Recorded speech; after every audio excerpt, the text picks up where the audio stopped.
চলো শাকিব খানের সাথে অপু বিশ্বাসের কথা আমি এমন শুনেছি যে আপনার সাথে তার বিয়ে হয়। আমি শেষ করি এটাই বলছি যে শাকিব খানের সাথে অপু বিশ্বাসের কখনো বিয়ে হয়নি। হিন্দু মুসলিম কিভাবে বিয়ে হলো, আচ্ছা উনি যদি হিন্দুই থাকে তাহলে কিভাবে মুসলমানের সাথে বিয়ে হলো, মানে আচ্ছা অনেক কিছুই তো আসে এটা প্রসেস।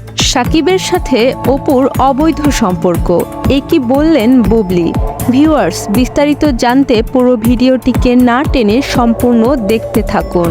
বেসিকটা কি ছিল এবং ওনার যে ডিভোর্স হয়ে গেছে কিন্তু উনি এখন আবার বলছে যে ওনাদের সাথে খুব সম্পর্ক আছে, অপু বিশ্বাস দাবি করছে, মানে এই যে একটা কনফিউশন।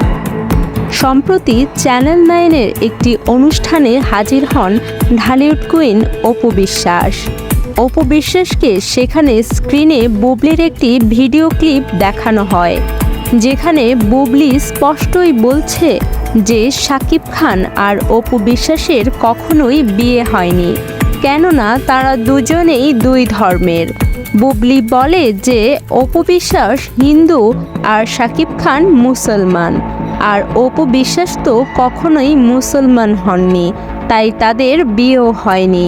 বুবলি আরও বলেন, অপু বিশ্বাস এখনও বলে যাচ্ছেন তাদের মধ্যে এখনও সম্পর্ক রয়েছে, অথচ তাদের ডিভোর্স হয়ে গেছে, এমনটাই দাবি করছেন বুবলি। বেসিকটা কি ছিল এবং ওনার যে ডিভোর্স হয়ে গেছে কিন্তু উনি এখন আবার বলছে যে ওনাদের সাথে খুব সম্পর্ক আছে। বুবলির এরকম উল্টোপাল্টা কথা শুনে তো রেগে যান অপু বিশ্বাস। বুবলির এমন ভিত্তিহীন কথা শুনে অপু বিশ্বাস বুবলিকে পা দিয়ে লাথি মারতে চেয়েছেন।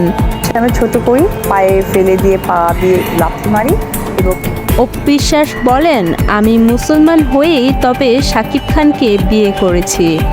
ভিউয়ার্স, এই ছিল আমাদের আজকের ভিডিওটিতে শাকিব খানের সঙ্গে অপু বিশ্বাসের বিয়ে নিয়ে বুবলির এমন উক্তিতে আপনার কি মন্তব্য জানান আমাদের কমেন্ট বক্সে।